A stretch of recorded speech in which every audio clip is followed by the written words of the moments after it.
Welcome back, everybody. My name is Sean Heshmap4, also known as Sheshan on the internet, and I am here today with one of our regular guests here on the channel now. I think this is the third time you've been here now, Yeah, Roy yeah. Wang. Welcome on in, Roy. Yeah, thanks for having me again. This is I like these little segments.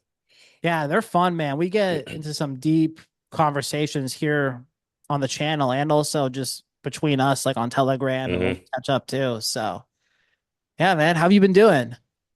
Doing well, doing well. Like I mentioned a little earlier when we before we started, a little bit exhausted recently. Um, Energy's felt a little weird, but other than that, doing pretty good. Good, man. Good.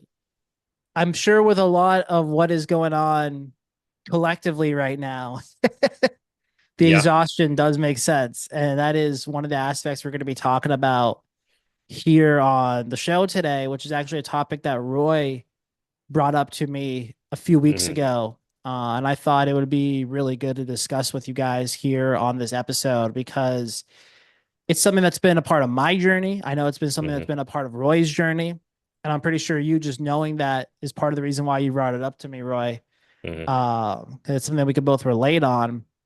And just based on the work that we do helping men out, you with your community and coaching programs, myself with mine, hmm we can see the effects of how this collective energy that we are going to be discussing today plays out for a lot of men. hmm And that's really what we want to address today. So, what we're going to be getting into, guys, is the collective energy of the shadow qualities of the feminine. hmm hmm Yep. And from this episode, I want you guys to just simply raise awareness, no judgment, but just awareness of what's going on collectively with this energy, with this form of conditioning.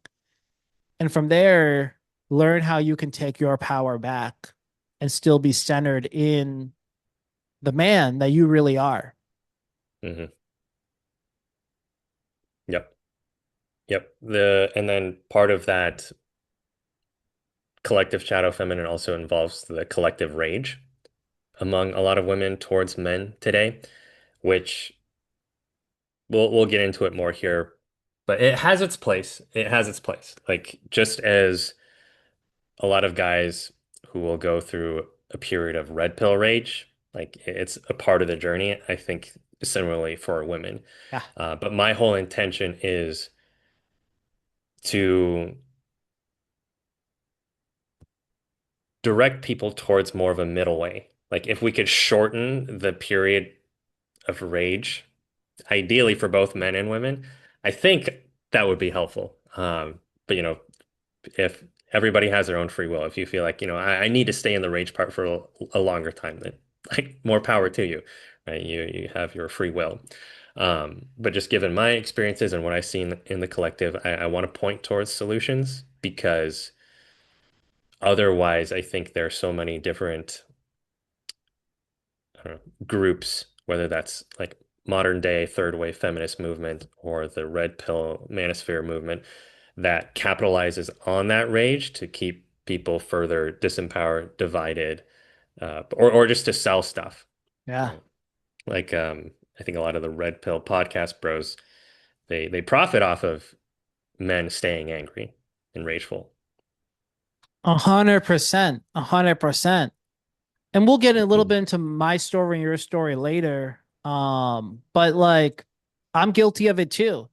Now I was always self-aware enough to like not turn that into my coaching philosophies. So when it came to hmm dating, like I could tell that I was feeling rage and I just knew, okay, if I need to let this out, I'm going to use my journal, meditation, call some of my mentors up, talk to a good friend of mine that I trust to discuss it.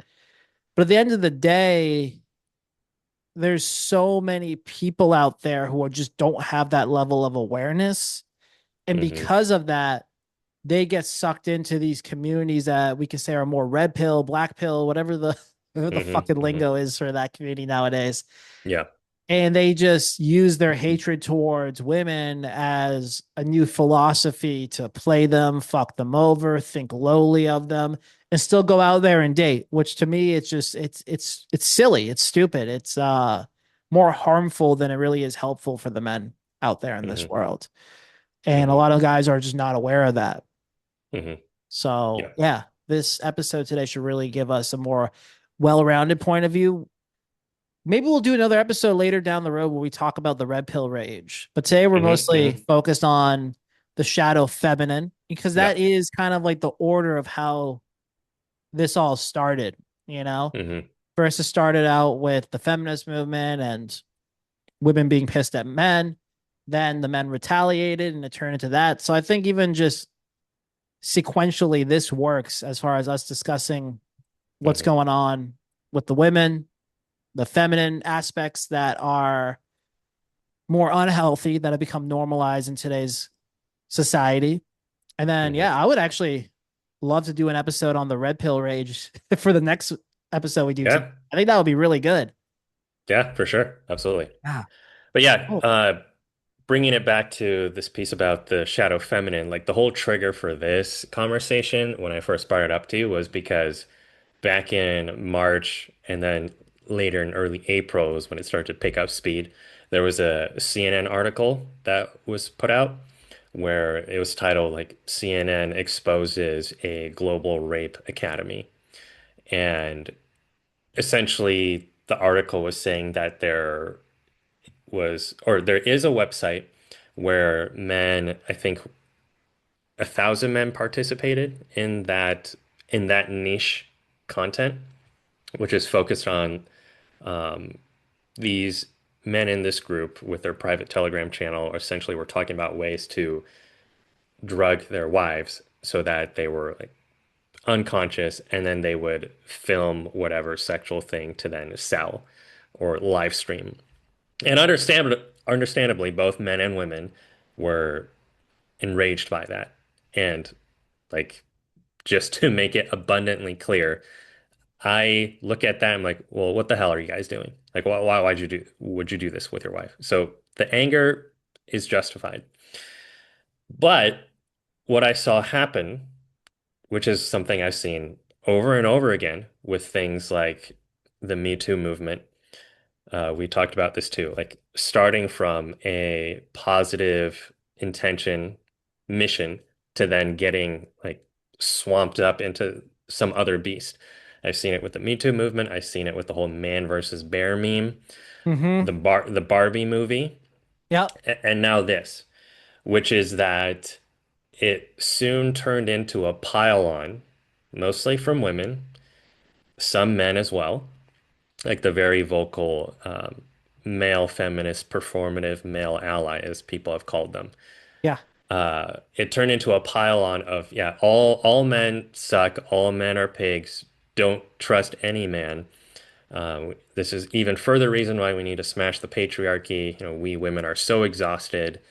If you aren't, there was one article, Substack article, it's actually a man in my men's group who sent to me, because he was like struggling with it too. He's like one of the guys who has experienced, nice guy syndrome, is working through some of that. And he's like, just when I'm beginning to feel a little bit more confident in myself, I see this thing, and it's like, great, another thing to remind me about how awful men are or how often this happens to women. So there's like that inner tension for a lot of men. We're tender-hearted, Yes. well-intentioned. Like, how the fuck can I even enjoy myself as a man anymore? Or am I just supposed to like apologize and kowtow for every bad thing men have ever done throughout history? Um, so there's a lot of inner tension there. Like, men want to find a better way, but in the face of this huge pile on that happened, many men aren't sure what to do. And in that blog he sent me, this woman wrote, in my opinion, any man who is not shouting at the top of his lungs about this is and is silent on this topic, it's grounds for complicity. Like, you're essentially complicit as a man in these things if you're not shouting at the top of your lungs. And that's something I want to challenge Yeah. because I define this as something called the feminine's emotional truth, which is in that moment, if that's what she's feeling, nothing else exists. Like, her whole consciousness is occupied that nothing else matters. Like she could have had great experiences with men before, but that doesn't matter anymore because she's feeling Hmm. intensely that one emotion. And given how women are like so wired for group harmony, these women start to add on to this. So now you have this kind of group think dynamic happening where everyone is just feeding into the rage. And then the beliefs and the statements that they make about men as a whole, as a collective, um, that then leaks out onto the closest men in their lives and causes tension. And then the men who are doing the shitty stuff, like nothing's happening to them. Right. They're still going to do the shitty stuff anyways because they Right. know those So that it's like, extreme shitty behavior, they already know it's bad.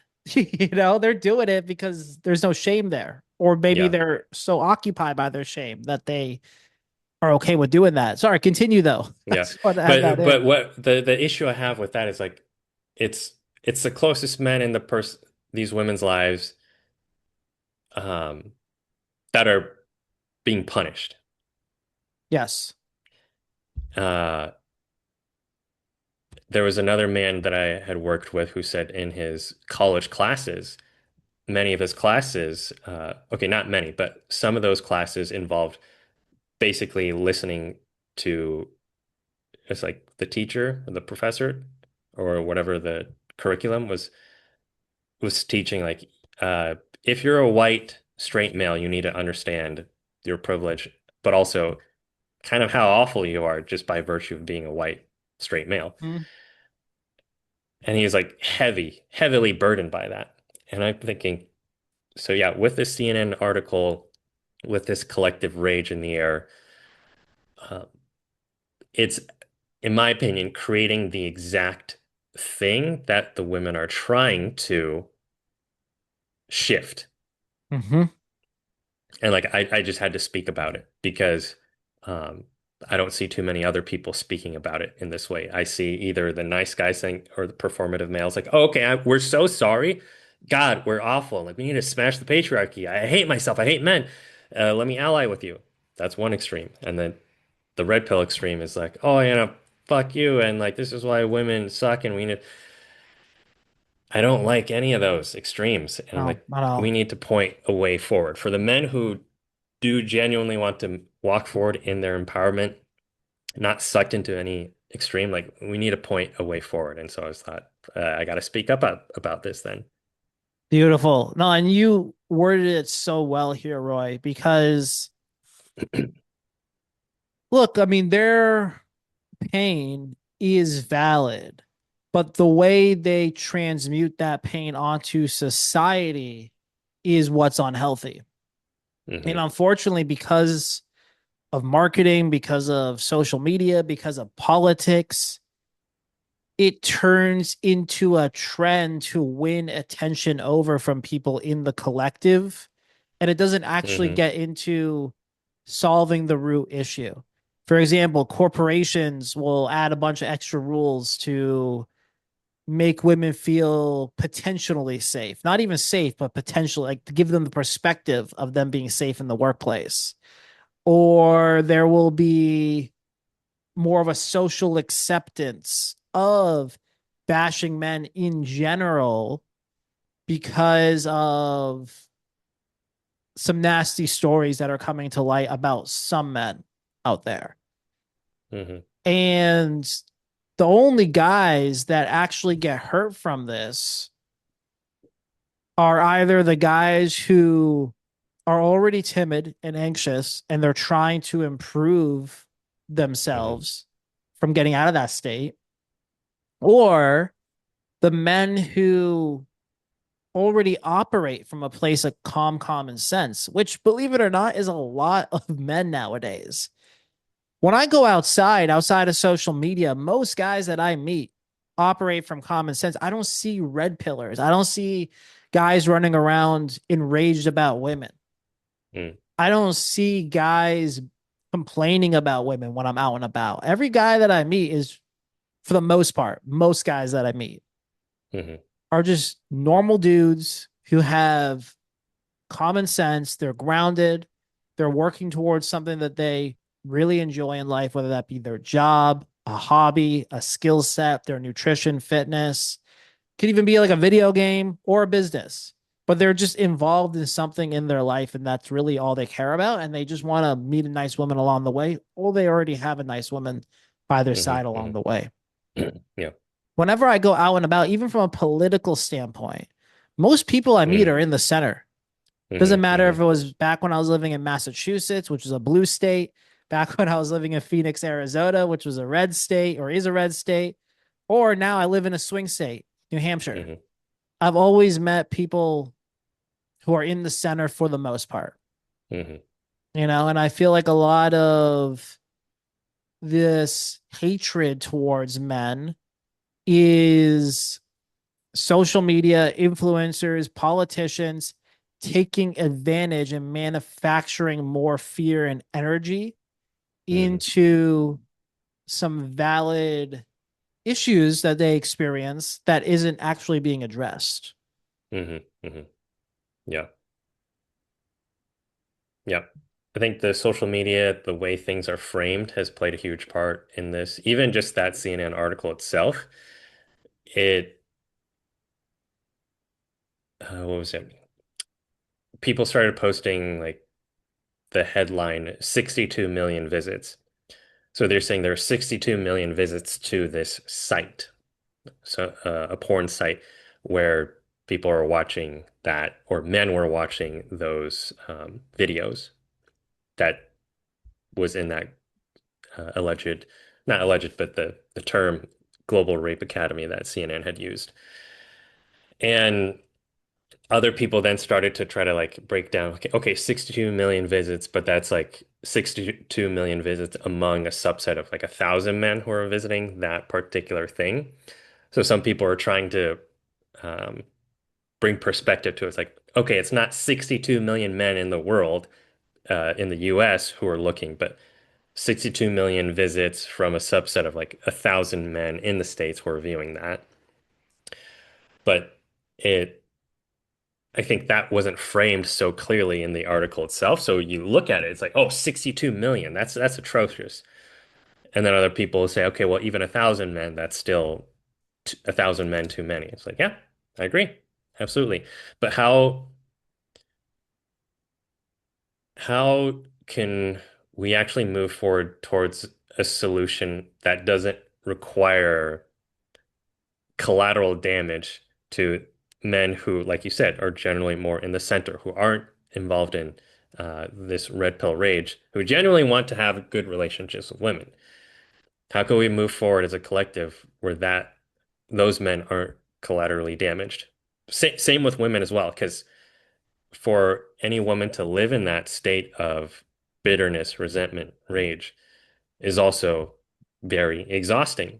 And Yeah, that's where I start to ask the question, is it necessarily that a whole bunch of men in the world are doing awful things and you're witnessing men 24/7 doing awful things, that's the exhausting part that you have to survive? Or is it exhausting because of all the media that's gushing this stuff out towards you of like, get mad at this, get mad at that, get mad at this in relation to men, that's causing the exhaustion and taxing your nervous system and making it harder to think from a stable place. Like your cognitive faculties are shut down when you're prolonged in a prolonged state of fight or flight and overwhelm. Could that be what 100%. the exhaustion is about? 100%, especially if you're single too. Because if you're single as well, whether you're a man or a woman, but from the content I get on my feed, I'll mostly see women complain about the dating. Actually, no, that's a lie. I think on Instagram, I mostly will see women complain about the dating. On X, I'll mostly see men complain about women on the dating. Okay. And it's like all of this manufactured divide through social media already makes your single life feel so much worse, because then there's the follow-up thought of like, why is there no good women out there? Why is there no good men out there? Hmm. And you're already going into those dates now, or those matches and those conversations from the apps with that negative perspective already before you even get started. And then, of course, because the mind loves confirmation bias, regardless of what gender you are, the mind is still the mind, the nervous system is still the nervous system. When you go out there and you think you're looking out for certain qualities in the opposite gender that you find disgusting, dangerous, bad, uh, weak, whatever it could be, whatever the story is that person is playing, they're going to spot that out on the date, even if that behavior isn't Hmm. actually happening, Hmm. because Hmm. it's all perception. And then they get even more burnt out. Their nervous system is more fried. And then they go online and they consume more of that content to validate their experience because it gives them Hmm. temporary fuel. Yeah. Yeah. And I think this is where bringing it back to how getting sucked into this collective feminine rage, feeling that you have to become emotionally enmeshed, agree with that large consensus, because one aspect of the shadow feminine I see, well, it might not be inherently shadow feminine, but it can become Yes. a harmful shadow, is the capacity for empathy. Because empathy, there's a huge gift to it. There's a way in which women can feel for others that like blows my mind, and it's beautiful. But it can also fall into the shadow where there's a sense of I must feel what the other person is feeling because if I don't, then I've done something wrong. It would indicate that I don't care or that I'm cold and I don't empathize. Um, or this other one, which applies just broadly to politics. You've probably heard the slogan, silence is violence. In some cases, sure, yeah, it can be. But again, if you're using that as a statement to say, if you're silent, then you're complicit, you're contributing to something. So you need to be loud. Like your way of Right. demonstrating social proof that you're a good human being is if you're loud, if you are just as angry. Imagine telling a neurosurgeon who's trying to help somebody in the ICU or any surgeon in the ICU that you need to be as panicked and You will. overwhelmed as your patient. Because if you're not, you don't care about this patient. Then no surgery would get done. No. The Or they surgeon go would be terribly. overwhelmed. And that's something I mentioned in my blog. It's like it doesn't mean that if there are men out there or women who aren't caught up in this collective fervor, that they're cold, indifferent, or they don't care.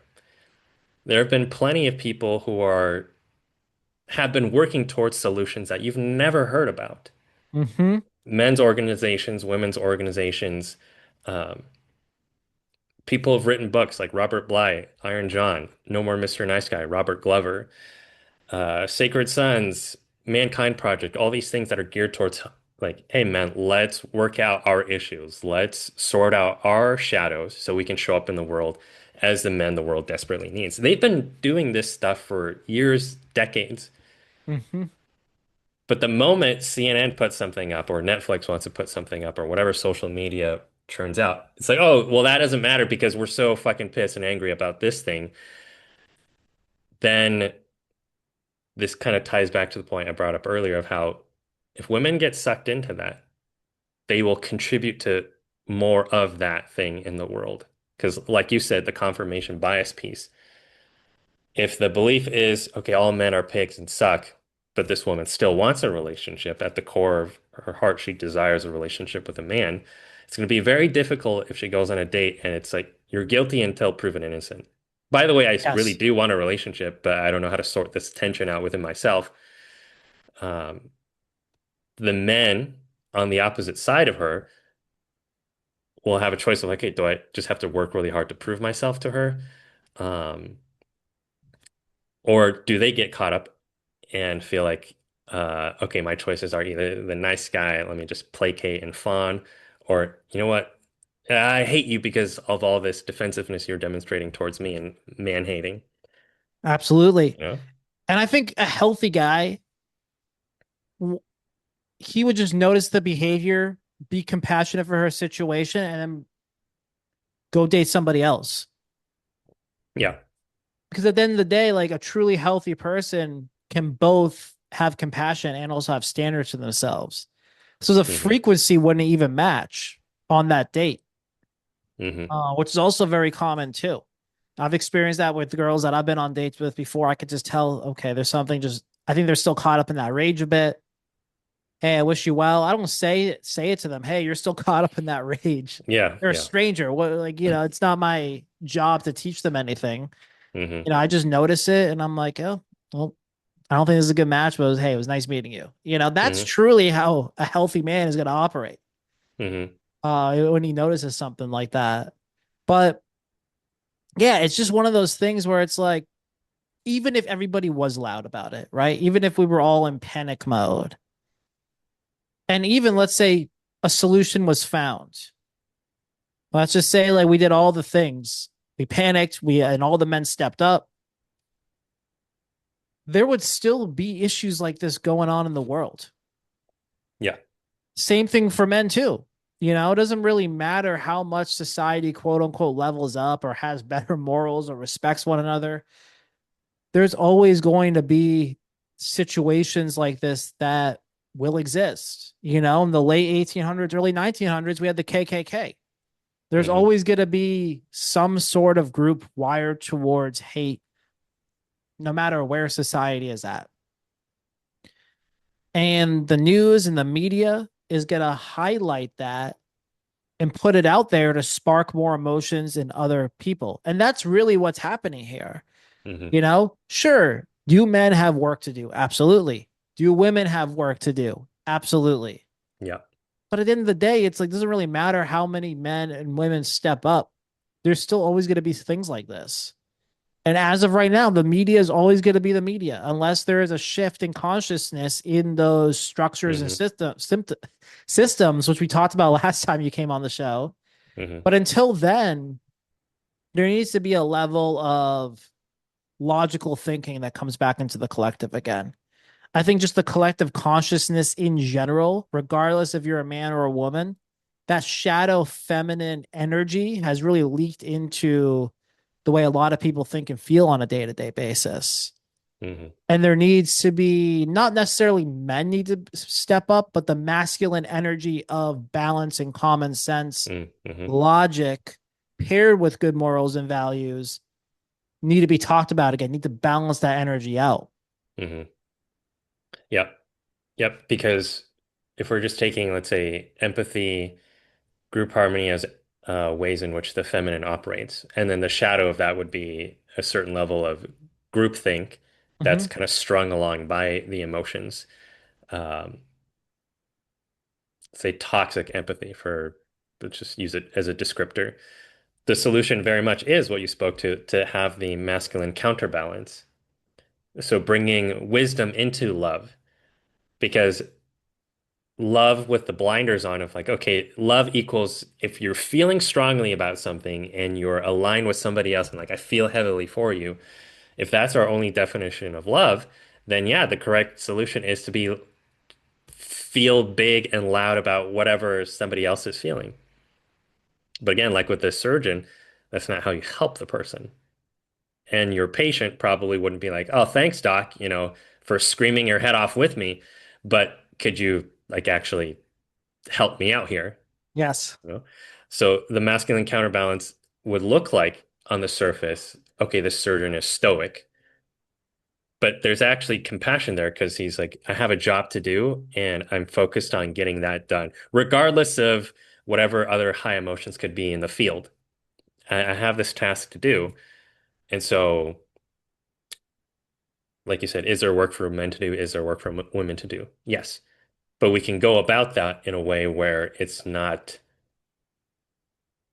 informed by this panicked, frenetic force Yes. that we're like racing towards something. Exactly. Real balanced leadership, which I think a lot of guys and women, right? If we're talking about just the energy, not necessarily the gender itself, Hmm. are too scared to do nowadays because that shadow feminine rage, if you want to call it that, the that shadow rage is so strong and so blind that it will say and do anything to get its point across. So even Hmm. if a guy is bringing up some sort of logical solution into the scenario, if one woman and maybe the girls in her comment section that hate men so deeply, if someone were to say something, they're all gonna use the group thing to attack them. And Hmm. because we live in a day and age where you can just be attacked on your screen, and our mind, our brain, our wiring is just not fully adapted to that yet.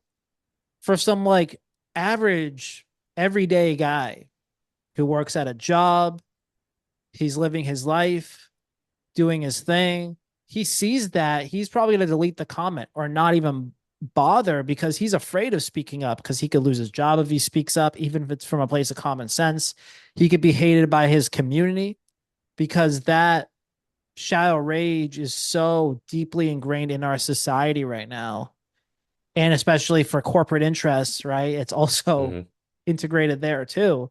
That there is no room for actual grounded, loving leadership. And grounded, loving leadership does not mean validating rage. It means redirecting it and guiding it into a place that it can be healthy again. Hmm. Yeah, I agree. Uh, Acknowledging the rage is, I think, beneficial. Like, hey, Yeah. here is rage. Like it exists. You feel it, and you probably have some valid reasons for feeling it.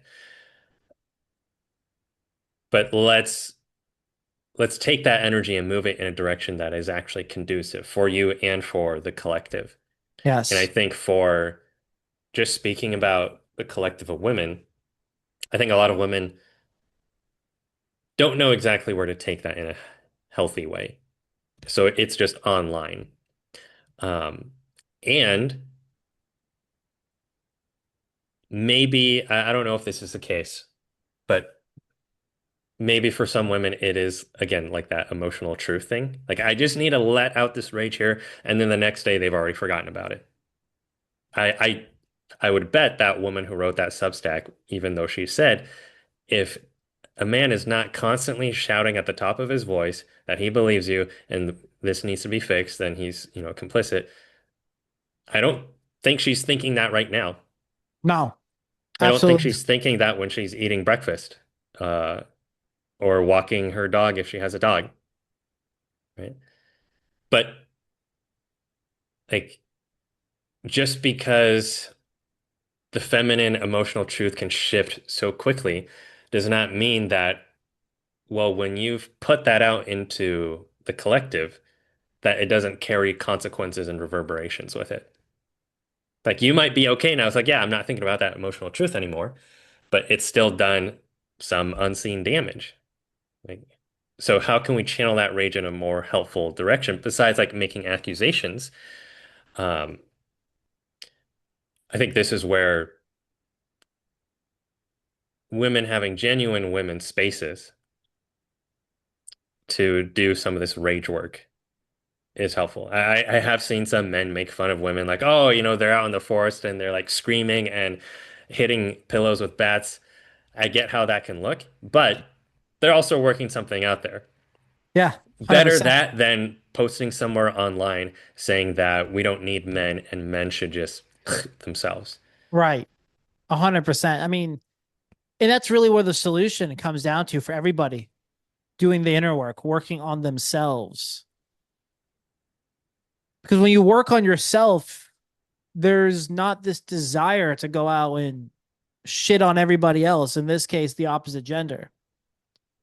Um, and I don't know, it is there is a lot of gray area too, and just a lot of territory that is going to need to be covered as far as the solution goes. Because I'll even see a lot of like women healers on Instagram shit on men. And Mm, they're supposed to be setting a healthy example for other women. And you look at that, and it's like, okay, well, now that leads to a whole different direction of the conversation of like, are these influencers even healthy for both hmm. men and women? Or are they masking self-improvement? Or are they shitting on the opposite gender and spreading hatred and masking it as self-improvement? Hmm. Yeah. So then if we were, because part of me coming to you with this topic is I was very much interested to hear a bit more of your story and your journey Yeah, with this, yeah, especially as a model for what I think you called it, was it mature leadership? yeah, Because um, I'll let you speak to it more, but I know you had shared about a false rape accusation that you experienced. So like, if you were to have any reason among men to mistrust women for the rest of your life, it would be you. And yet, here you are kind of doing the work that you're doing with men, going on dates with women. I think you had shared a post where, like, you'll buy drinks for women and have no attachment to she owes you anything. It's like, no, I just want to give, right? Enjoy myself as a man who gives. How did you get there in spite of that whole ordeal? yeah. Well, it was a journey. I'll tell you that much. Like this was not an overnight process. Which is why I have compassion for the men who complain about women online, and I have compassion for women who complain about men online. But at the same time, a lot of the people's rage that I've noticed just from like coaching and talking to people over the years. Look, I'm not trying to like compare trauma. That's the last thing I want to do. But at the same time, it's kind of funny to me to look at some of the stories that other people have experienced with the opposite gender and be like, dude, that's fucking nothing. And you're still complaining, And it's not to be a dick, but it's just to show people, hey, like you can up your own internal standards and still also acknowledge what you've been through. So this wasn't an overnight process for me, but it can be done. And that's really like my intention of speaking out on the story is to show other men out there and women as well that Hmm. you can cultivate a healthy perception of the opposite gender, regardless of what you've been through. It is possible. For me, I got falsely accused of grape. I'm going to say grape because I don't want the algorithm to screw anything up. Yeah. Um, in 2014, I got arrested. My name was all over the news. Everyone who knew me since I was like a little kid from my hometown canceled me. The college that I went to, everyone there canceled me. And what I thought was really messed up too is like after they kicked me out for that, they literally onboarded a lacrosse coach from another school who like got in trouble for a false accusation. But he was a really good lacrosse coach, so they brought him over to that college that I got kicked out of. It was just like I saw so many things that at the time at age 20 I felt were so unfair. Now I Mm. understand why it is quote unquote unfair because it's a lot of personal interest that's involved. But the case got expunged in a matter of like 4 or 5 months, like very quick. Mm. But it didn't resolve the damage that was already done and my Hmm. reputation getting tarnished by my local community. I was getting death threats on my phone. Even the local drug dealer from my hometown literally messaged me on Facebook saying, "You'll be lucky if you ever get a job at McDonald's one day after this." Fucking drug dealer is telling me this. I felt low. Wow. Yeah. Yeah, what a low life drug dealer is telling you that, like that is it's a low fucking feeling, man. Plus the death threats that were on my phone, and yeah, it was just like a lot of things going on. So after that, believe it or not, what was that? So that was about 2014, Oh, 2015. Go ahead. can I just pause real quick for a Yeah. moment? Um, for any women who may be listening, who like don't hear the other side of where accountability does fall in, I wouldn't even see that as a healthy example of accountability. But I want to underline that you got death threats, probably from both men and women. Or was it It mostly was actually men? mostly men, but Okay. I got a lot of yeah. It's the aggression I would say itself that are like killing bases comes from men, but it was like the emotional shame that came from mostly women. I would say, Okay. Yeah. yeah, So emotional shame from women, but also a significant amount of uh, life threats to your life from men. yes, yes, 100%. And I just want to underline that because if any women are wondering, oh, okay, yes, there have been high profile men who get away with this stuff. And is it fair? Absolutely not. But again, we're talking about men who are not at these higher echelons of some, what you call it, secret society or whatever it is, shadow elite, but just like your regular guy. Okay? The consequences that they live with that nobody talks about. Or if they do 100%. talk about, nobody takes it seriously.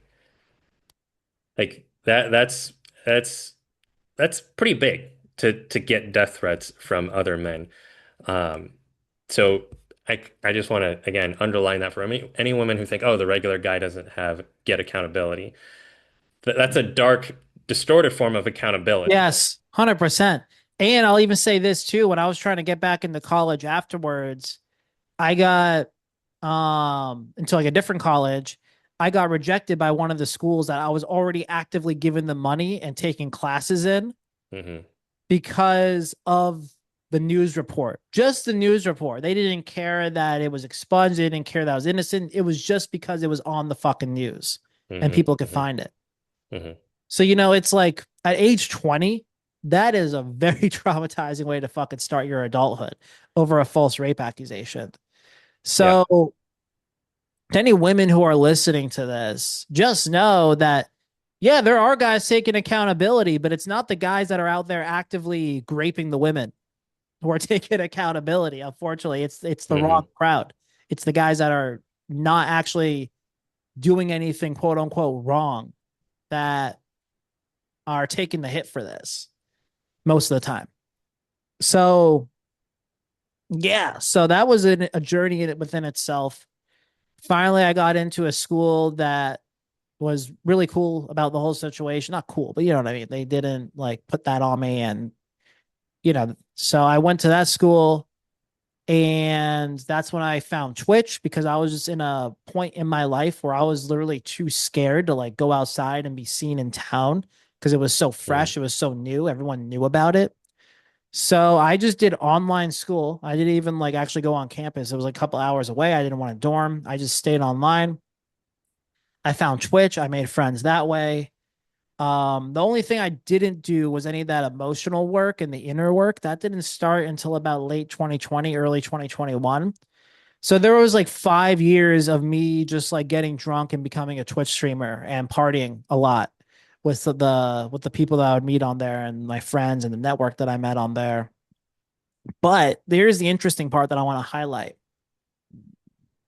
Back then, Twitter was old school Twitter, very liberal minded, right? A lot of now the Me Too movement is becoming big a couple years later after my situation. And as you guys know, a lot of more liberal feminist interests were more mainstream and pushed upon on almost all social media platforms. I mean, it was leaked when Elon bought Twitter. And then if we want to talk about Meta, Mark Zuckerberg came out and opened up about it before the most recent election of 2024. So it was also during this time where these ideas were being heavily pushed upon amongst others, and the collective wasn't as aware of what was going on yet. I always had a feeling, but I was too scared to talk about that because God forbid if I pissed off the feminists on Twitter, they would Google my name, look me up. I mean, we also got to remember how vicious, and this isn't even me being judgmental here. I'm just being honest, blatantly honest, how vicious that crowd really was when they had a lot of power and protection and rules that would protect their feminine rage, I guess we can call it.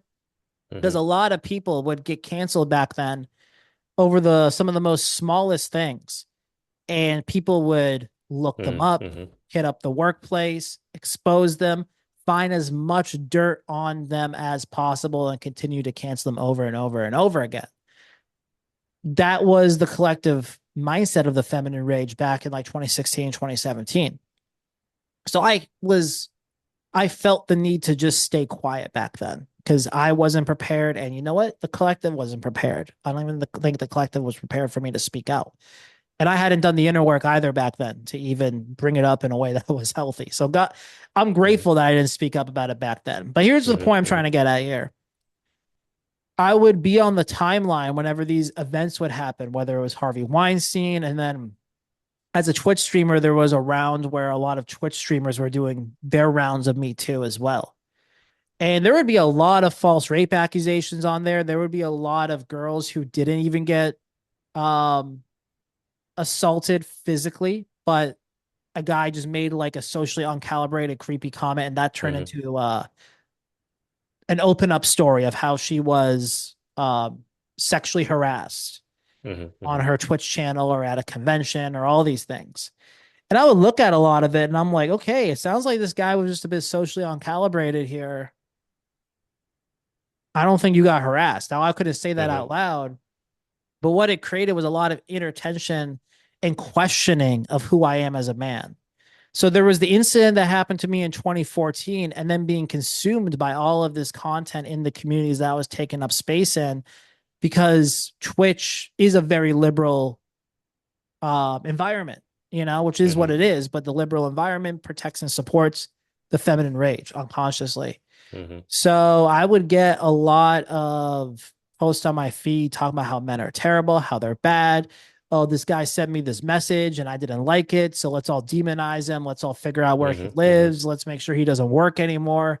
All of this brutal, disgusting, vicious behavior to just attack and destroy Hmm. whoever triggers something that is within them, and at the end of the day, that's really what it was. Hmm. But yeah, that created for me that experience of just witnessing that on my feed almost every single day, especially during the Me Too movement. It questioned my sexuality as a man, it questioned my confidence as a man. And for men, specifically, I mean, for both men and women, but for men, our sexuality is directly linked to our creativity, our social confidence in other areas in life, not just with other women. Um, our careers, our drive, our ambition, like these things are so connected at an energetic primal level that it affects everything as a man if you're not confident in your own sexuality, if you're not confident in your sexual expression, if you're not confident in the way you even look at a girl sexually. Even nowadays too, it's like I see it. It's like, well, if you think that woman is sexualizing herself in that bikini photo, you need to get the porn habit out of your brain. And I'm like, dude, have you seen the way 3 and 4-year-old boys look at women like that? And they don't even know anything about sex or anything about porn. It is primal in our nature to look at women that way. And you should own that, bro. Like, there's nothing wrong with looking at a girl and being like, bro, she's got a fucking nice ass. I would hit it. There's nothing wrong with that mentality. What's wrong with that mentality is acting on it unconsciously and not being respectful for the fact that she's a human being as Hmm. well. Hmm. Yep. So I would say that journey and then doing the inner work starting late 2020. There was a few relationships that I was in that I was people pleasing at that time because I was so ashamed of my sexuality that all I wanted to do was be validated by the woman. And then it was very interesting. By late 2020, early 2021, I was dating this one girl uh, who I was not even to the woo woo stuff yet. I was just into self improvement. She was more into the woo woo stuff. And she was in communities of girls where they would talk about witchcraft and feminine power and all of that. But she had such a hatred towards men, which makes sense. When she told me her story and opened up to me about story, I can understand now why she hated Hmm. men so much. She was with an abusive boyfriend who made her abort her kids a couple of times. Hmm. So yeah, I can understand that creates trauma. However, though, it was so interesting being in that unconscious people pleasing space back then, and then meeting a girl like this who was so guarded and would make side comments about men and like would take lead on things in our dynamic that intuitively felt off to me, but I didn't even have the tools, the resources, Hmm. or the understanding to understand what was off about this. I wasn't reading David Dita back then, or I don't even think there was much of a red pill back then either, a masculinity content that was mainstream that I even had access to. So, anyways, after that dynamic breaking off, I then just got into inner work and quit my job and got a life coach for myself who started introducing me to concepts on the subconscious mind and all of that. And then through my own curiosity, I learned about masculine principles, the masculine feminine dynamic, and started gaining my own awareness over time just from reading books and working on myself and becoming a coach and helping others along the way too. So it was a process and a half for sure that got me to where I'm at now. Mm-hmm. Yeah. Yeah. Huge, huge journey. And I mean, I don't think that even quite speaks to probably like the felt experience of going through it. But having gone through that, what what was it within you that was I will not commit to a life of resentment and bitterness towards Mm, women because of this experience? Like why even yeah. bother to any men out there who might be thinking like, well, why should I have a positive view or relationship towards women when I feel like we are just I'm just hated as a man, like social outcast, essentially what happened to you in your community, right? Socially outcast, ostracized, character assassination.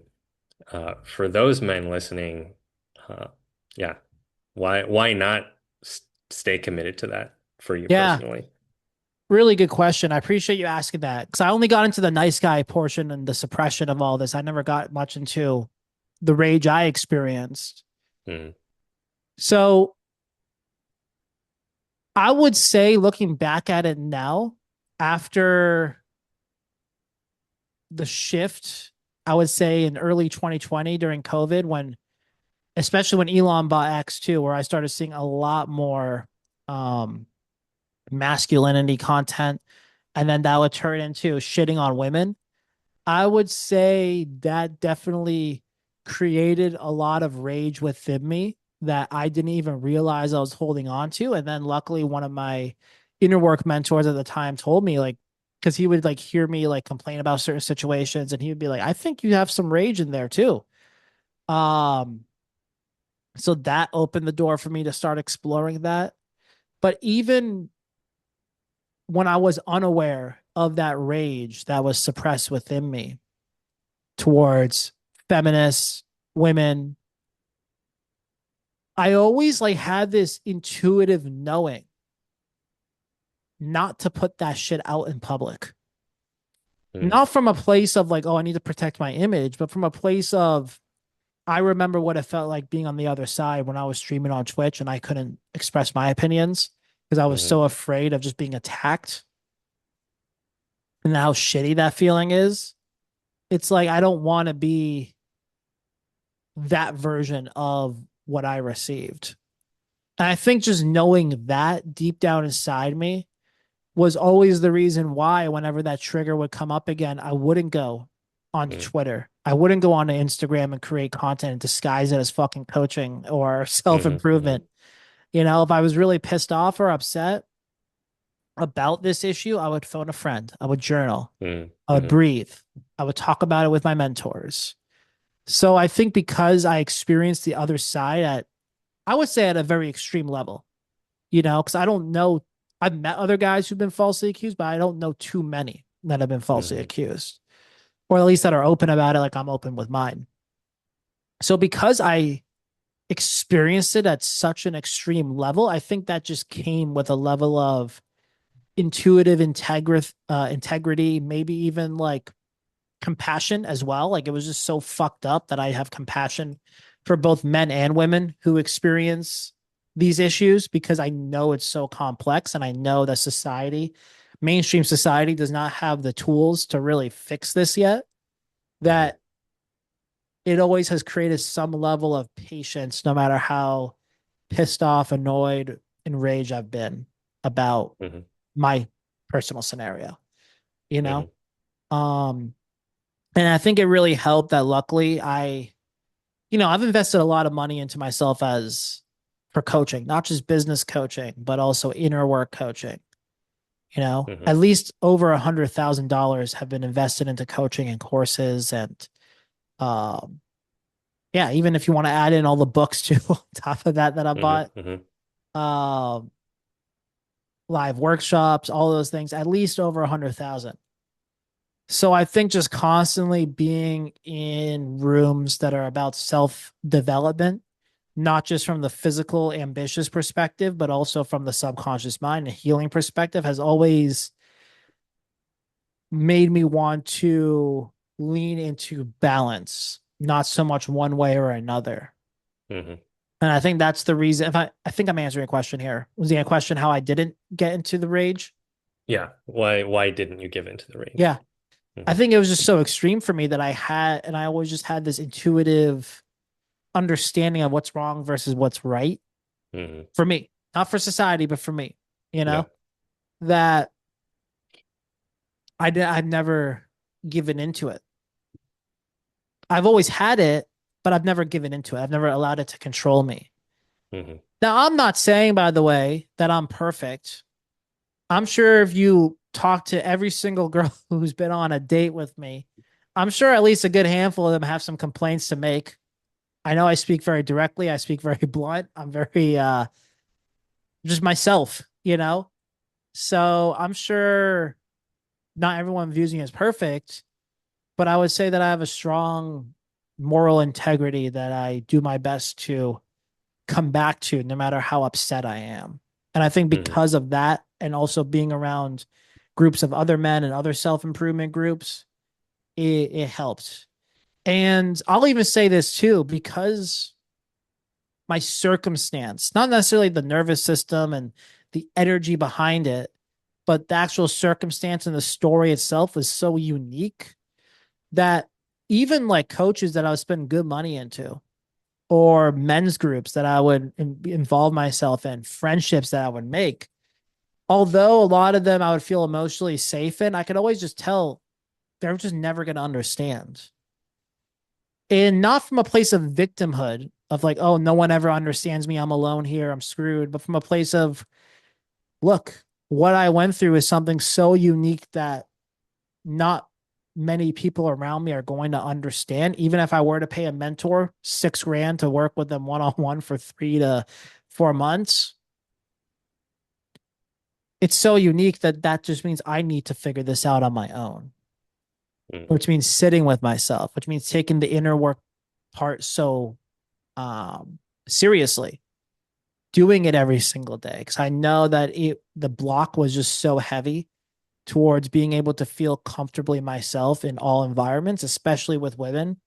And Hmm. I know to me how powerful it feels being on this side now. And back then, how much I just craved, not even just a girlfriend, but just to feel comfortable in my own skin when I'm around attractive women, when I'm in a room with other people. That desire to just feel comfortable in my own skin was so heavy for me that I would do that inner work every single day because I knew the value on the other side was something that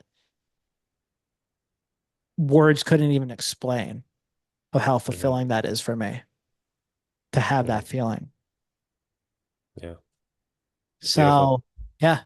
So, yeah, I would just say that I think just a lot of it really just came down to perspective, though.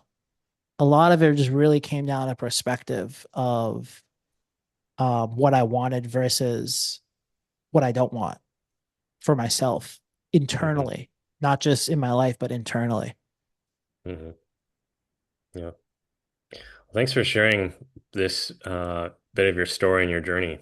And I think it's something that, I mean, I would hope the men who hear it are inspired in how they can like move forward in how they relate to women, but also to do any inner work where there might be some blocks that are coming up. Because if there is resentment and bitterness, um, some of that red pill rage stuff, then like that's your indicator. Because I think ultimately the while we can't control how women react and the collective feminine rage, like that's the other part of acceptance. So remember earlier when you were talking about there will still be some men out there in the world. Somewhere out in the world right now, there's a man or men doing some bad stuff. Even if, you know, well-intentioned men step up and do the work, there's still a or some bad men out there who are doing something. there's going to be women out there who will be in the feminine rage and feel they want to make their bed there. Like I just want to be angry towards men for the rest of my life, and I deserve to be. Like, yeah, you're most welcome to that. Like we Mhm. can't change that. Um, but I think by showing up as men who do this sort of work, go through this journey like you yourself did, we can model and present something different for both women and men to look towards. Of like, okay, yeah, something else is possible beyond just these extremes and divisiveness that media seems to want to suggest is our only option. 100%, man, 100%. Because it's like I said earlier, no matter how much society improves, there's always going to be bad things that go on in the world. And there's always going to be people with negative mentalities in the world too. But the thing about that negative energy, it loves company and it's contagious. And it's so good at manipulating and exposing people's darkness that Hmm. if people are not aware of their own shadows, their own darkness, their own parts of themselves that they suppress, they're going to get sucked into it, especially when it's disguised as a popular narrative. Hmm. So, kind of what you said earlier, if there is women out there who just want to hate on the opposite gender, who just want to hate on men, you're more than welcome to do that. It's your world. But for the love of God, I'm not going to drag myself down with you, Hmm. Hmm. you know? And I think if a lot of men just have that mentality, we can move the trajectory of society into this middle path, this grounded leadership. Hmm. And men can, I think, part of the masculine strength is also realizing when a woman is projecting onto a man unconsciously without getting sucked into it. Hmm.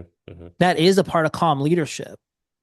Hmm. Leadership isn't loud, it isn't flashy, it isn't yelling at women to think the same way Hmm. that we do. It's just noticing it and just being like, all right, well, I'm not going to get myself sucked into this. Hmm. And that's going to help a lot of men with just their relationships too, because women are women in general. That doesn't Hmm. mean that all of them have this negative baseline, but women are the embodiment of the emotional world. So minute she's going to be horny, 1 minute she's going to be happy, 1 minute she's going to be pissed off. That can happen. Hmm. And it's so important for a man not to give in to the projections of the female nature because that is going to weaken his frame. And that is what gets men to get taken advantage of by a lot of women out there in the world because they're in this nice guy, people pleasing. They want to fix every emotion that is negative that the woman is experiencing. They become people Hmm. pleasers. They lose their own sense of self. Hmm. So if you're able to do that collectively, you'll be able to do that individually with yourself and with the right woman when she's ready to come into your life. Hmm. Yeah, heart and spine integrated.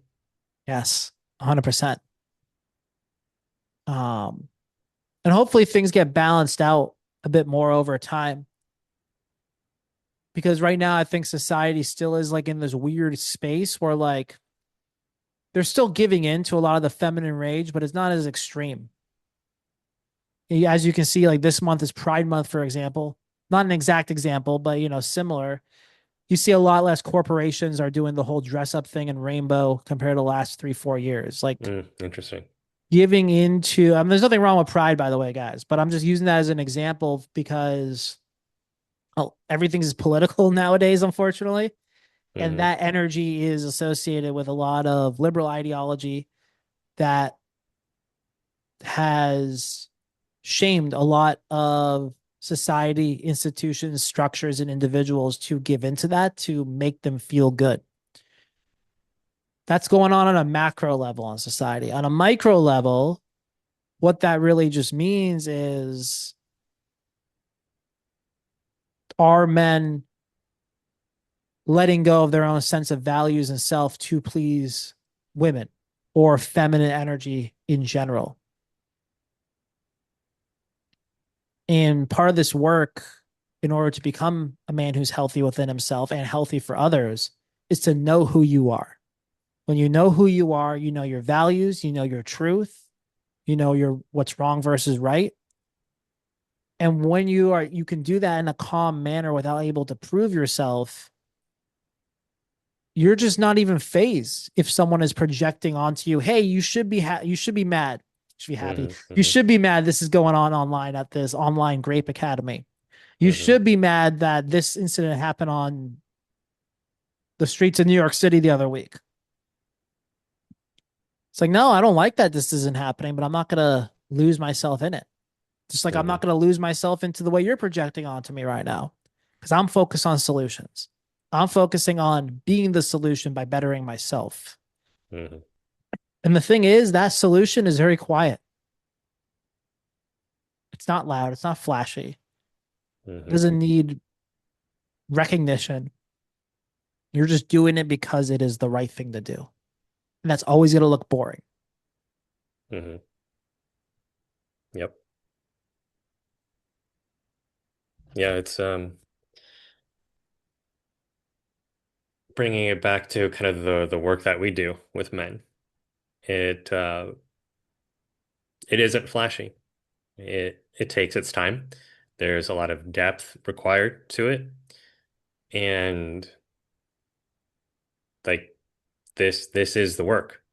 Um, how do I, for example, if we were to use a woman's complaint, such as, why isn't this the only thing that you're talking about right now with men that you work with? Like my response is, I don't think the solution to this is one, to speak to men who aren't even doing it, but two, like if all of a sudden my focus with the men that I work with is, hey, make sure you don't grape, all right? Don't grape. Got it? Great, bad. Right. It's like, great, okay, so I know what not to do. Right. What do I move towards? Um, and the deeper inner work with the subconscious mind that you had mentioned, emotional release where there's still blockages, that's the stuff that actually, from my perspective, what moves the needle. And like deeper issues such as mother complexes and how for a lot of boys growing up, they felt, you know, mom was the one who was making the decisions. She was the one wearing the pants in the marriage. Yeah. And that's where a lot of the people pleasing and emotional caretaking can build up that then later gets repeated, projected onto other women. And that also has a shadow to it. Because if a man has to suppress and repress his desires for a long time, it's going to leak out in darker ways.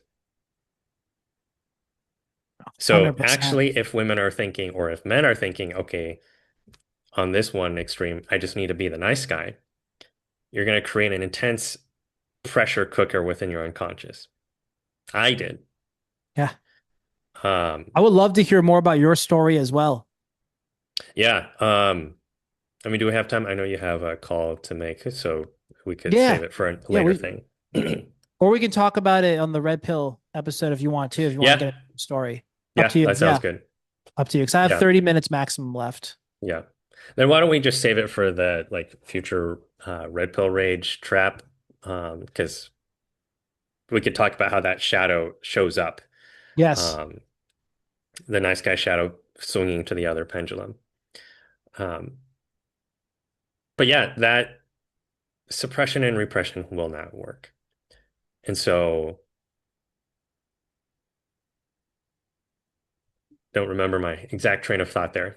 But yeah, Well, the solution, I think where you're getting with that is it's like the pressure cooker within and the nice guy is what creates a lot of the actual destructive behavior later on down the road. yeah, yeah. If the idea is for men to kind of emasculate and neuter themselves and women to kind of applaud and say, yes, this is the right thing to do, at some point it's going to explode out. And it might not be with that guy because he could just severely implode on himself. Um, but it will come out maybe in their son or Yes. the generation after that. So 100%. um, we've got to integrate the light and the shadow and do this deep, necessary inner work for both men and for women. And I think a lot of the way that'll look is not mainstream at all. No. If there are any women or men out there who are like, okay, when will the mainstream, like, when will this start to take shape and the world look better? I think it's going to start from very small communities, people you haven't ever heard of, uh, what is not in the news, and what takes place on that, could say like the grassroots level will then slowly start to spread. And who knows, maybe the direction society goes is like the mainstream is sort of like a Old weird stream. part of town that people are like, if you want to check it out, you can go there. But the small micro communities of people will kind of just have established their own sort of thing, kind of like people who are very into homesteading and have their communities Yeah. there. It might just be like literally uh, the people who band together to do this inner work who say, okay, I don't like the extremes that I see in society. I do not want to feed into that anymore. I'm done. I'm opting for something better. Those communities will probably become sort of like an Amish community. Right? They're like Yeah. we're kind of like laterally connected to the world, but we actually would rather just prefer to stay in the healthy culture and community we've created. Right. Right. Yeah, you're already seeing a little bit of that right now, and I'm sure that mentality in general will just become more popular as like Gen Z gets older, and then Gen Alpha is going to be 18 in a couple of years too.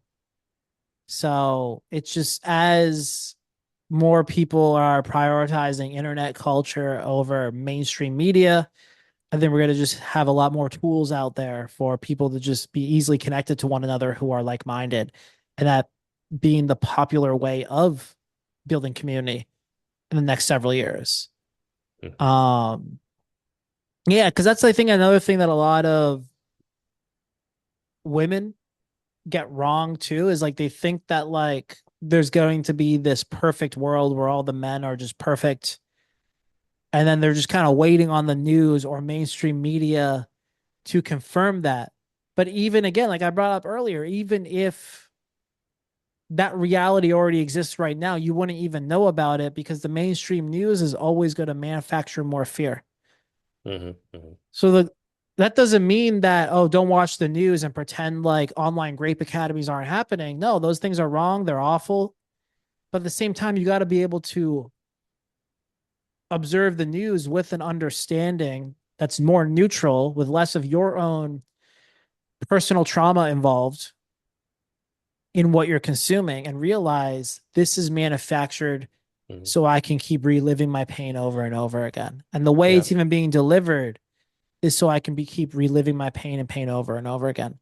The pain is valid. It's understandable. We can acknowledge it, but everyone has to do the inner work. There's no shortcut to this, whether you're a guy or a girl. There's truly no shortcut to it. Mhm. Yeah.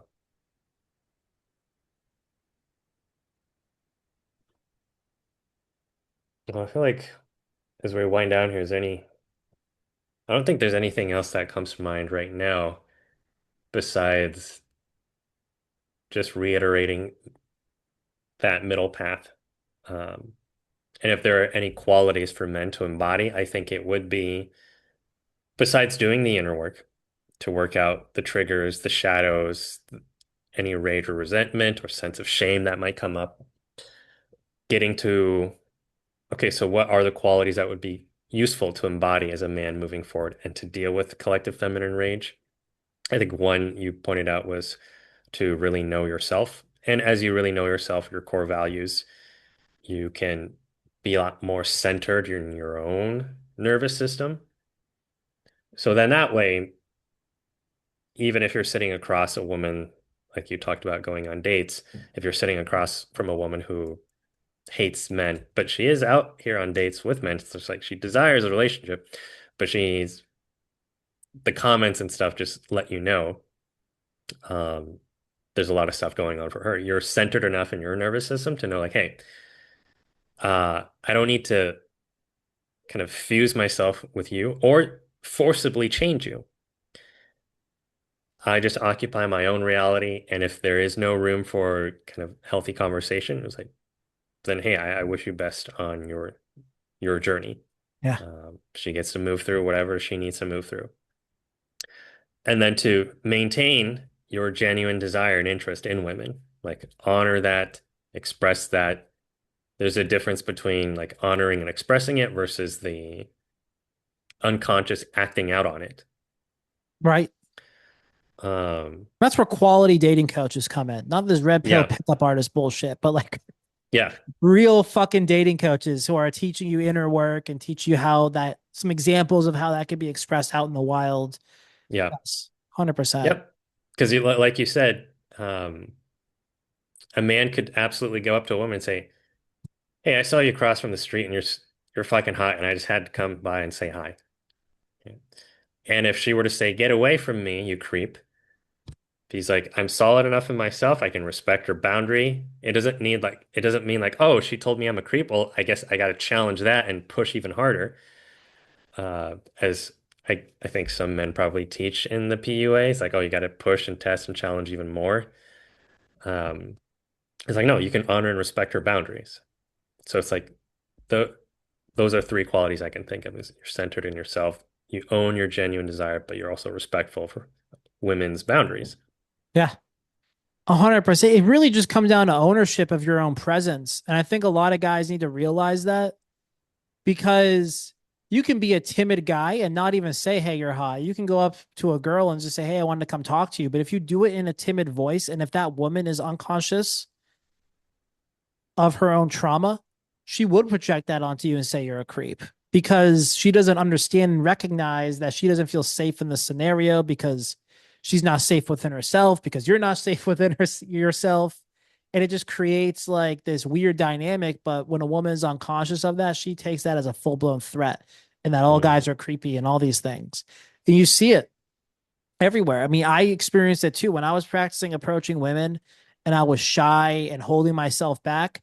A lot of women would give me a weird fucking look. mm, mm, And when you are in that space of trying to become confident after being so shy and trying to see the light in humanity again, yeah, it's easy to get fucking salty about it. To be like, oh God, like women are always just judging men. It's so easy to get wrapped back into the same space that those women are wrapped into. But you mm, got to remember part of it is just part of the nature of being a man. If you own your own frame and you say things with confidence and full ownership in your voice, you can literally say whatever the fuck you want. And at the very least, make her laugh. Or at the mm, very least, have her forget about you, even if she says no. And I've joined a lot of these group calls in the dating coaching community just to get more perspective. One of them was actually Dan Blazarian's group. And there was a call where Dan Blazarian showed up and we can ask questions. And I found it fascinating just what he would talk about. Because he would say, like, he would literally go on dates with a girl, like a coffee date, and sit down and be like, what's the sluttiest thing you've ever done? Like, just right off the bat, like that. You mm, know, I think most guys nowadays would be too shy to even say something like that. Or if they say it, it would just be so inauthentic that it'll come out weird. But because that mm, is who Dan is and the way he talks and he owns it, it just becomes a part of the conversation. mm, And I think that's why like self-discovery and really understanding who you are, not to fix yourself, but to learn what parts of yourself you want to own, embrace, accept. It comes out a lot different when you're confident. It comes out a lot different when you're comfortable in your own skin. And when you're comfortable in your own skin and then someone projects onto you something, you don't get sucked into their world.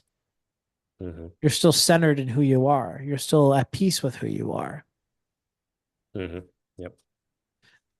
So, yeah, for the men who are listening to this, it really just comes down to doing that inner work, learning to find ways to express your attraction with women in a way that's in alignment for you. And most importantly, not getting sucked into other people's worldview about you, too. You know, if you're able to practice these three things, you're going to do really well with women and you're going to have a very healthy perspective on women in the process of doing that. And that's going to Mm, bleed into your career, your social life, everywhere because your sexual energy is linked to all parts of your reality, Hmm. not just sex. Yeah. Yeah. Cool. Anything else you want to add or say before we call it a wrap, Roy? Um,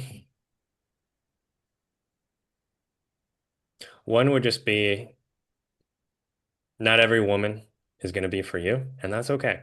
Yeah. Because I think at a certain point in my life, and this could be for the next podcast, but it just came up, is I think there was a period where I thought if I'm not doing well with every woman, then somehow I'm messed up. And it's like that just isn't the case. Some women will be more of your type, some women not so much. And I think if we could sort that out, because that's a men thing. It's not like Yeah. okay, it's all women's fault because they're not in approval of me. It's like not every woman will be. But if you know who you are and you know like there's a certain type of woman that you jive with better, then the other ones, like, okay, you can appreciate them, you can enjoy them even at a distance, but it's not like you have to prove or win them over.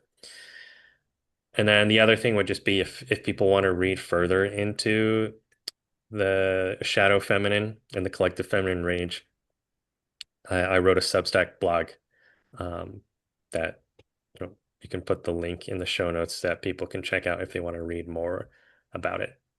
Absolutely. Absolutely. If you could you link that to me on Telegram whenever you get a chance? Yeah, I'll And then shoot when that I'm over. doing the show notes, I'll make sure to add all your social media links as well. I really like how you brought up that. I'll just say this real quick. I really like how you brought up that piece that not every woman is meant for you. I think this will actually be a good topic when we talk about the red pill rage next time, because Mm, this is now one of the flaws of the patriarchal thinking of like that mindset of like you gotta be able to attract every single woman you meet. That is the perfect man. Truth is, most of these dating coaches are probably only going on first dates with maybe 30% of the women they approach and meet at most. So, sure, are there ways to maximize your attraction? Absolutely. But then in the hmm day, a girl is going to like you for you, not for the muscles, not for the money. And you're going to know what that feels like when you are speaking with her, communicating with her, talking to her. Like it's just different than superficial attraction. And we can get into that on the next episode too. But letting go of that belief of like, I'm doing something wrong just because this girl said no, you could be doing nothing wrong. hmm And she just said no because she's not attracted. Because what kind of world would we live in if everyone was attracted to everybody? That would be kind of weird, honestly. That'd be kind of messed up. hmm hmm hmm Yeah. So I do like how you brought that up because that was definitely something I struggled with at one point too. hmm Yep. Cool. But anyways, before we call it a wrap, Roy, can you let people know what other offers you have right now or what things you're working on or yeah, well, even where they can find you? Yeah. So my website would be the main place, www.sacredwildman.com. Um, my main areas of focus right now are just in one-on-one coaching. We're just for open to both men and women. And then I have a men's group that I do, and then a school, which is called the Academy for Psychospiritual Self-Mastery, which is more like blending some of the spiritual with the psychological for the times that we live in. So it's kind of a blend of, yeah, not exactly conspiratorial, but like people within the conspiratorial crowd might find like some relevance there just because they're like, oh, okay, here's a place I can talk about some of the things where I don't agree with the mainstream. Because that whole thing for me started with like the 2020 stuff. I just was not with the mainstream narrative of all the fear porn. Um, so yeah, those are kind of the three things like relationships, men, and psycho spiritual self mastery for these interesting times that we live in. Beautiful. I love it, Roy. Thank you so much for being on the show again, man. Always a pleasure having you here. I'm excited for our next episode we do together on the Red Pill Rage. That's gonna be really good. Yeah, likewise. Thanks for having me. Cool. Absolutely. Much love, brother. Thank you so much All again right. for being here. Peace out. Yeah, thank you. Peace.